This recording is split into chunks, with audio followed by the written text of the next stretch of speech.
hello, friends. Welcome to the Keeper of the Home podcast. I'm Cami, your host and creator of the blog and YouTube channel Tidbits and Company. I'm delighted to have you here to join me. Now, can we talk about one of my favorite things in this world to do? Well, I'm going to talk about it, and I hope you sit and join me as we discuss my step-by-step process for tackling a room makeover or a refresh. Now, whether you're looking to completely revamp a space, down to bare bones, or it's just some little changes you need to make. Really, the process is pretty much the same for me, and I want to walk you through how I do it. Now, of course, the workload is going to be different depending on the intensity of your project, but it really all needs to be thought through in advance. So let's go there and get you excited, not overwhelmed, to breathe some new life into your space. I do have a couple of matters of housekeeping. Just a reminder that you can sign up for my weekly newsletter I send out every week, typically on Sunday mornings, to start your week out. It's full of inspiration for the keeper of the home, and I share all my new tidbits and updates there. So you'll want to make sure you're subscribed. I'll leave that link to the newsletter below. But with it, every single week, I share a free vintage art download that you can print out. You can just look and admire as I scour the web for some pretty awesome vintage art that's available for us nowadays in the public domain. So I love curating that and sharing it with you. So the newsletter is really a valuable resource for you, and I hope you get signed up. I also wanted to let you know that I just got word that the Tidbits Day Planner should be here 1st of September.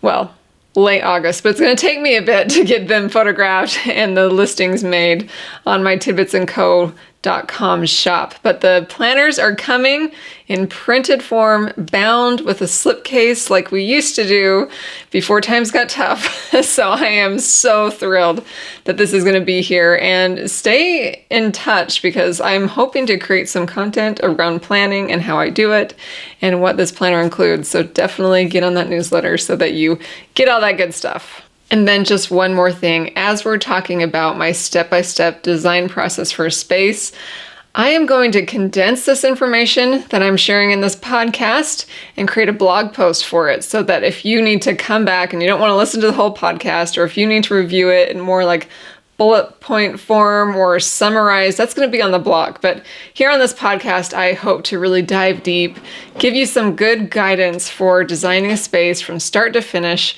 and really help you with this process. All right, so the idea for this podcast episode actually came because not too long ago, my sweet niece wanted me to come over and talk about ideas of what she could do for her own bedroom. She really appreciates interior spaces and interior design, and my sister really doesn't care all that much about it. So my sweet niece asked me to come over and just walk through her space and give ideas. Now, both of them, my sister and my niece, wanted me to write this list of the exact steps that she should do. And that really got me thinking, for someone that doesn't have experience doing this, or that it does not come very natural for, it really helps to be walked through the entire process. What do I need to think about next? Or what's the first step? Or do I pick the paint before the rug, and all that kind of stuff, So, I've done this enough and have been, frankly, obsessed with interior design for long enough that it does feel more natural. My processes can kind of get jumbled up because I'm a little more confident in the final result and getting there. So I can kind of stray a little bit from the exact order. But the order I'm giving you today and the process of it is really meant to help you if it just maybe is more of a struggle and you just don't know where to start, or you don't know what's next. So, it's not gospel here. Feel free to adjust as your circumstance needs to be adjusted for, but this should help you just get going and knowing which step to take next. And just a little encouragement for you, you do not have to be a designer or experienced in this at all to even care about this podcast or to tackle your own space. This is really for the homemaker, the keeper of the home. These are your spaces. And typically you are the one that cares the most about them and has the best vision for them of how they can function and how you want them to look. So this is for everybody. This is not some professional process. This is just what I think is a good way to approach refreshing a space for anybody. So I hope that's some encouragement. You can do this. You can look at your space in new light and get going on it. So I've got 11 steps that I want to share with you. And again, will be typed up in blog post form for you to go back and review. Okay, so let's start at step number 1, which is go find inspiration. It really is best to start there unless you have an absolute clear, perfect vision of how you want this space to be, which odds are you may not. Even myself, after having done this for years, I still look at a space and get stumped. In fact, I actually find it very difficult. People often want me to come and walk through their house and give them ideas, and I can't right on the spot. Like, I'm just looking at it, and so many things are going through my head, or I'm trying to figure out what they like, and I can't just pop these ideas in my head. It takes some time to go and find inspiration, and that is totally okay. So this is a really fun stage that doesn't require much work, but you're just finding what speaks to you. And thank heavens we have a plethora of resources to do that. Whether you want to create a Pinterest board, which I highly recommend, to gather some images and visuals of everything that you like, from colors to linens to layout, whatever you're trying to figure out, you can go into Pinterest and find some great ideas. Social media is also great for that. I just find it a little more difficult to save them in the visual format that's as organized as Pinterest. And then also there's just way too many distractions, I think, on social media. So Pinterest is a great place to hone in on search, because Pinterest in essence is just another search platform, and then find the things that get you going. And I love that they give you relatable images, and that really, you can go down a wormhole for a long time, but it really helps to save some images on a Pinterest board to give you an idea of what you want it to look like, what you want it to feel like. And I would say that this stage is not the one where you're actually choosing like specific colors or specific products just yet. Like, if you run into the thing, hang on to it. But this is more just to get those creative juices flowing and figure out what you like. If you're sharing your space with other people and you really care about their opinions, this is the stage to get them involved. Start talking about the space. Look at Pinterest images together. One of my husband and I's favorite thing to do on a Sunday afternoon is to just cruise through Pinterest together. So it's a togetherness thing, not a separate thing. And we find things that we like and talk about what we could do in our home, in our yard, in our spaces. It's just really fun to involve someone else in this stage of the project. Now, I know that this part of planning a room makeover or a refresh can also be overwhelming, because there is, as we mentioned, a lot out there. So if at any point this gets like paralyzingly overwhelming to you, you've done enough, you've gone far enough, and maybe you need to step back and not receive any more input. So just know yourself, know your limits, and make sure that this is the fun process and not to a point where it just makes you so overwhelmed that you can't even take step number 2, that you're just like, I have no idea. This is so overwhelming. There's so many options. There's so many things I like. That's when you need to stop or avoid that point and just recognize that you've probably got enough to think about, and then move on to step number 2. Now, step number 2 is all about planning. It's when that inspiration takes a little bit of form on paper, if you will. I love planning. As you probably all know, since I make planners, I do get overstimulated and overwhelmed. So for me to get it down on paper or on computer, whatever it is, to a point where I feel organized and then can see what is the next step, that's really helpful for me. So that's why I think that planning should be your step number 2. And there are some awesome tools to help you do this. Now, of course, if you're just a notebook and pen kind of person, roll with it. I do suggest a pencil though, so you can change things.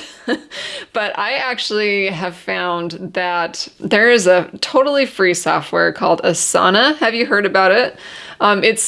It's built for like more collaborative things, and I totally use it to collaborate with like my graphic designer for the planner, the gal that helps me with writing my blog posts.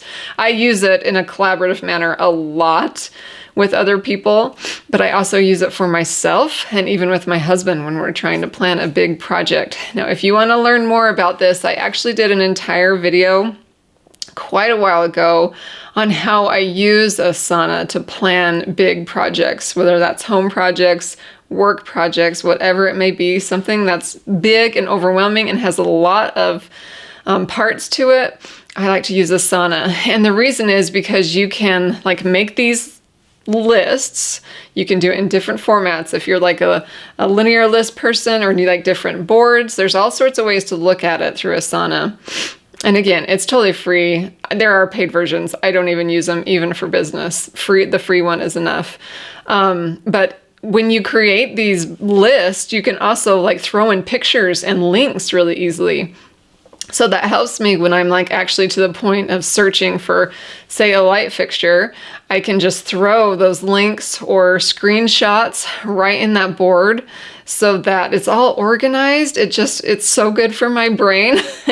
And quite frankly, it's just kind of my saving grace when I go to plan a big project. So that might be something you might want to consider. Go set up an Asana account or Trello. I know there's other ones. But that can help you keep it all organized as you're in the planning and execution process. But you don't even have to get that complicated if you just want to make like a Word document, a spreadsheet, whatever it is that works for you, that you're familiar with. Just make sure that you take the planning that you're doing and get it down in an organized way. And this is when I suggest that you like break down the things that need to be done. You're not doing them yet. You're just breaking down the things that need to be done. So for example, if you're planning like one space, like a makeover, you may want to make a task list for the flooring, whatever's on the floor, whether you're replacing the floor or looking for rugs. So you make a list for flooring, you make a list for light fixtures, you make a list for paint colors, you make a list for furniture. You just break these things down. They're things that you know you need to think about eventually, but you're just going to get it down so that, you know, you're not laying awake at night with all these unorganized thoughts in your head that you have to do. You just know that it's down on paper and you can take it one thing at a time. And it really, really helps. At least for my brain, it does. And it's important to just mention, this is also kind of the part where you want to plan the financial side. Figure out how much money you have for the project so that you can stay within budget. Really important there. Because, well, unless you have unlimited resources, I'm not sure if I envy you, but you know, that would be nice. I think it'd be fun to maybe do this for someone else that has unlimited resources. But anyway, most of us need some sort of budget, and this is a good place to maybe allocate funds or just plan for that so that you can confidently attack this project knowing that you're going to stay in budget. Okay, step 3. This is all about visualizing your project. You need it to take some sort of visual form before you actually start buying stuff. Sometimes I skip this part and I always regret it because it's so helpful to see the whole, you know, the big picture before you start making these little decisions that, you know, may be expensive or time consuming to correct if you took the wrong direction or didn't make it be really cohesive because you were making impulse purchases and stuff like that. So it's really important to visualize it. And to do this, you can make a design board. If you're techie, there are a lot of ways to create a design board. I actually did a video. I'm pretty sure I did a video. I'll link all this stuff in the description, you guys, but I did a video on how I make a design board within Photoshop. I'm now doing that as well in Canva. You can get the free program for that. And unless I'm doing it for like showing a blog post or something, this is not fancy. It's really just taking screenshots of products or colors or textures or patterns and just screenshotting them that I find on the web and throwing them on a document together. So you can just open up an empty Word document, take all your screenshots of the things you're thinking about and see if they look cohesive or see if they look like what you're hoping for when they all come together on one document. It's really helpful to do that. I have been known to make huge changes to a space when in this form. Sometimes I'm seeing it in my head, but when it's actually presented before my eyes, it's totally different, and it can help you change course if you need to. Now, if you want to get really fancy, you can do like the whole Joanna Gaines style, right? You grab a sample of the tile, or you grab a sample of the linens you're considering, and you make an actual physical design board. If you're really creative that way and need to see it all together in real life, that can be a great thing to do. Very helpful, especially if you're spending like loads of money on new flooring, new wall treatments. You want to see it tangibly come together. Can be a little more effort. It can kind of stall the process as you're trying to gather those samples, but it really is worth it. But again, unless you're like doing this professionally or for a client, this can be very simple, very basic. Just get the elements tied together in one way or another and look at the big picture. Okay, moving on to step number 4, which just kind of bleeds through step number 3, and they might actually happen simultaneously for some things. But this is the step where you're actually going to want to source the exact products you're going to buy. I would say hold off on buying anything until it's all brought together or it's all considered. So this is the step where you're just going to source everything. And while you're sourcing these products that you are considering buying, it's helpful to maybe even play in your space a little. Move things around, move furniture around. Maybe you've got like a bench in another room that might work for this room that you're trying to refresh. Or maybe you've remembered you had something in storage that you've been wanting to use. Like, make sure that you're taking into account the things that you already have, that you already want to use, so that when you start looking online to source these products or go shopping for them, you don't actually buy something that you didn't need to because you already had something at home that would work well. So take time to do that, and then decide what you're going to do about the little things, even down to like maybe a throw pillow or what towels you want to use in the bathroom. Like, just even decide on these little things and how they'll come together in the room. Maybe you already did that in the process of make the design board. That's great. Maybe you want to even be as specific as thinking about like the art in the room. You can get that specific so that by the time you're ready to start putting money down, you're not making any impulse purchasing decisions. And I would say it's really important to do this because before you actually start buying the things, sometimes you get your heart set on, like, say you really wanted a white couch and you go and try to source that, but then you fall in love with these like white accent chairs.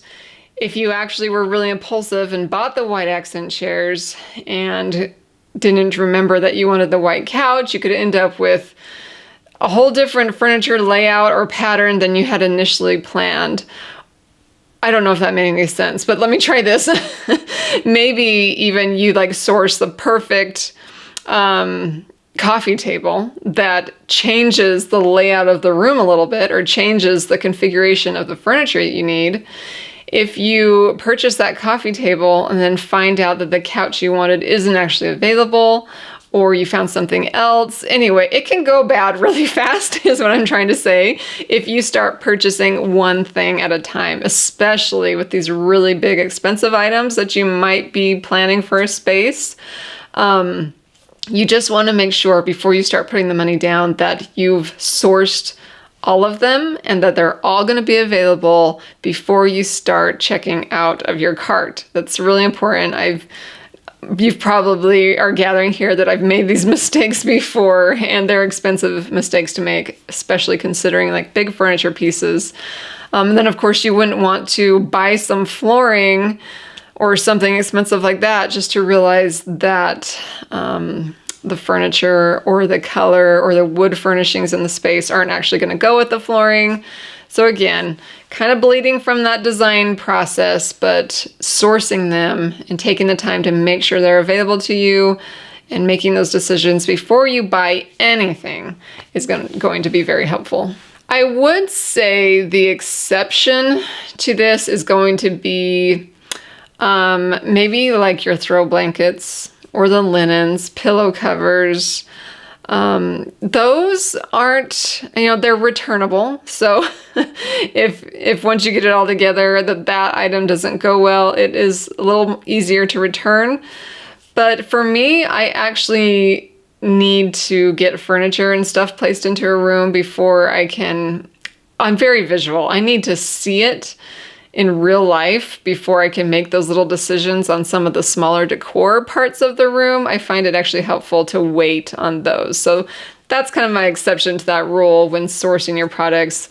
I hold off on the fun little decor things, but as far as the really important parts of a space, make sure you bring it all together before you buy anything. And then, of course, coming off of that is step number 5, where you buy the things.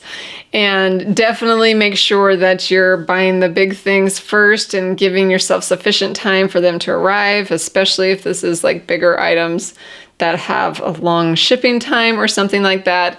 Get them ordered, and then you can start actually pushing up your sleeves and doing some of the work. But get it all bought and ready so that when you're ready to tackle a room, the actual doing part will come together faster when you've done all these previous steps before. And sometimes it's nice to actually have like that shipping time so that if you're actually changing the bones of the room, maybe the wood detailing on the walls or the flooring, the paint, it's nice to get that stuff bought so that you can work on those things before it all comes.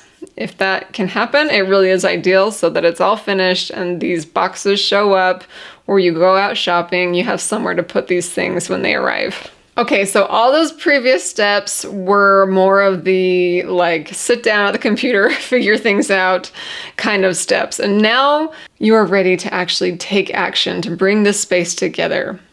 Whether you like this step or not, it's definitely a necessity.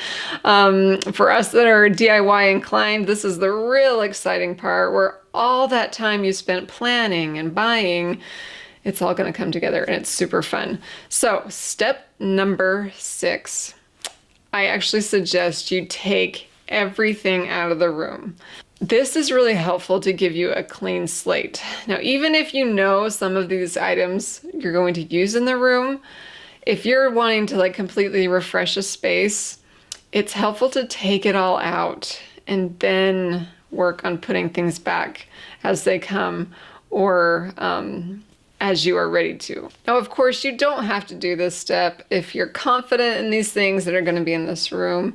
Maybe the bed you have is the only bed you're going to have and it goes in the only place that it's going to go into the room. But if you can look at a room as a blank canvas, once all the bones and the important parts are put together, before you bring anything in, I find that sometimes we're really attached to things in a space, whether it's sentimental or you spent money on it, or you think that that's the best way for that shelf to be organized. Sometimes we get really attached to the idea that the things are perfect where they are, and you can't consider anything else.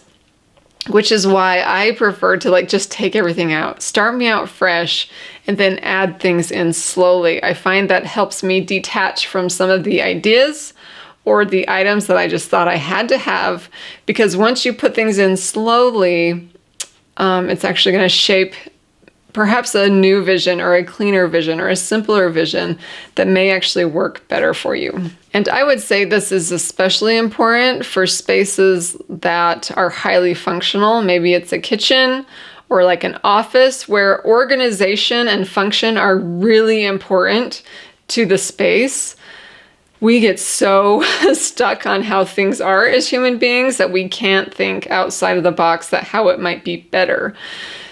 That's why I think moving is so nice sometimes, because you have to rethink how you're doing things and you have to like start each drawer and cupboard out from scratch. And that's actually how I like to organize too. I just take it all out, rethink, re-envision, and it's really helpful to just not get stuck in your old ways, but to think of how the space is not only going to look different, but how it may function better for you, which we might not be able to see when all of our crap is already in there and is in there as it always has been. So I invite you to do that, especially for the spaces that you're feeling like something is off functionally. It might really help you. And of course, if you're actually going to be doing new flooring, new wall treatments, of course you're going to take everything out or move things around. So that probably is part of that step. But after step 6 of taking everything out is step 7, where you're actually going to build the bones of the room. This may not be your situation if you're not rebuilding those things. But I just wanted to make this step clear. Step number 7 is your walls and your flooring, like the construction part of the room. I have actually found that some people want to buy the things and put them in the room before they've actually worked on these things, like the paint. They want to do this. They want to see the new items in the room before they do this. And I just caution against that because, again, once you reframe the bones of the room, it may reframe what you think needs to go in there or how it needs to go in there.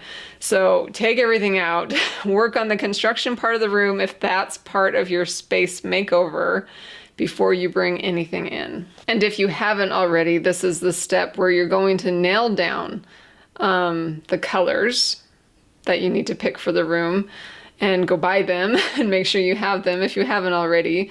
But build out the foundation of the room, the bones of the room, and then you're ready for the next step. So step number 8, your furnishings. This may not be part of every room that you're doing. Like if you're just doing a quick bedroom refresh and you're not changing out light fixtures or doorknobs or anything like that, that may not be part of your process, but I suggest you do these things. Get the furnishings put together. We're talking any light fixtures. Maybe you want to swap out switch plates so that they fit the design of your room. Maybe there's knobs, or if you're working in a bathroom or a kitchen, you've got faucets to think about, the hardware in the room, the towel rods, all those things. I suggest definitely installing those before you bring in anything else, just so that those things are ready once you're beginning to make a space more functional and adding the final touches. So after you've done all that is step 9, where you want to think about your furnishings. Now, if you've already had them bought and these boxes are sitting in the garage ready to go, you're excited for this step. And again, these are like the things that create the layout in the room. Your furniture placement, your couches, your chairs, your coffee table, your rugs, things like that need to happen before you even think about moving on. But this can be a really fun stage or a really overwhelming stage. Don't feel like, unless your furnishings are permanent, like a cupboard on the wall or something like that, don't feel like you have to be locked into a certain layout. Move things around, have fun with it, experiment, move them around again. But this can be really fun if you've planned it out and thought about it. And it's really when the room starts to come together and your vision comes to life. And it's a really exciting part of the whole process. Okay, so step number 10 and 11, they can be reversed depending on how you want to do it. But if it is a space, like I mentioned, that is highly functional and needs a lot of organization, before I decorate, which is step 11 for me, step 10 could be your organization. So think about the function of the space, how you need it to function. Fill the cupboards, the closets, the drawers. Get that perhaps sometimes hidden aspect of a space finished out so that it like feels and functions really good. And then I just think once that's done, because that can kind of be a tedious process, honestly, especially if it's like an office or a kitchen. But if you get that function part, the organization part of a space done first, then the decorating, which is the final step, step 11, then that step is just like the icing on the cake, the cherry on the top. It's super fun, at least for me. And so I like to save it for last just because it just makes me feel good to have it be the last thing I get to do. So let's talk about step 11, which is the decorating step. This actually might take a while, and that is okay. A lot of times buying the decor or collecting the decor can take time because, well, number one, you may just want to live in the space for a while and figure out where you want decor, but also maybe you want more of a collected look. So you're going to have to take your time collecting things. For me, I'm a huge thrifter and antique shopper, so it just takes me a while. There may have been some things that I've bought previously that I want to be in the room, but for the most part, decorating the space is just the enjoyable part that I don't ever want to end. And it never really does end for me because I'm always moving things around. But you can take your time with this and enjoy the process and let it evolve, maybe through the seasons or the season of your life. Just be patient with that process. Or you can just jump right in. You've got stuff for it. You're ready to go. You're ready to dig out your linen box and find the perfect throw for that time of year. You're ready to make use of that lamp that you've been holding on to. Whatever it is, whatever your process, whatever you have, really enjoy just playing around. For me, this is my playground. Makes me as happy as a kid on a slide, I tell you. But I find it so interesting because while creating the bones of the room or the furniture placement, while that's a big deal and probably took the most time, I actually find that the decorating can really set the tone of the space and make a big impact. It's like the things that you add that are conversation starters, or it's actually the things that when someone enters your home for the first time, that's where their eyes are going. Have you noticed that? It really is those special decor pieces that you put in a room that often people pick up on first because it is such an expression of you and the things that you like, from the art that you choose to the vignettes that you create to the maybe you have heirlooms in the space that tell your story. That really is what makes a space the most interesting, that people love to look at. And then it's almost like once they've soaked all that in, then they're ready to look at different parts of the room, like the flooring you picked or the color that you put on the walls. So I just find that interesting that even though this is the last and final step, and probably the easiest step, well, for some people, as far as, pushing up your sleeves and doing the work, decorating is far easier than I would say than painting a room. But anyway, that may not be for everyone, but it really does make a huge impact. So have fun with it and take your time. All right, my friend, that is my 11-step process for designing a space or giving a room a makeover.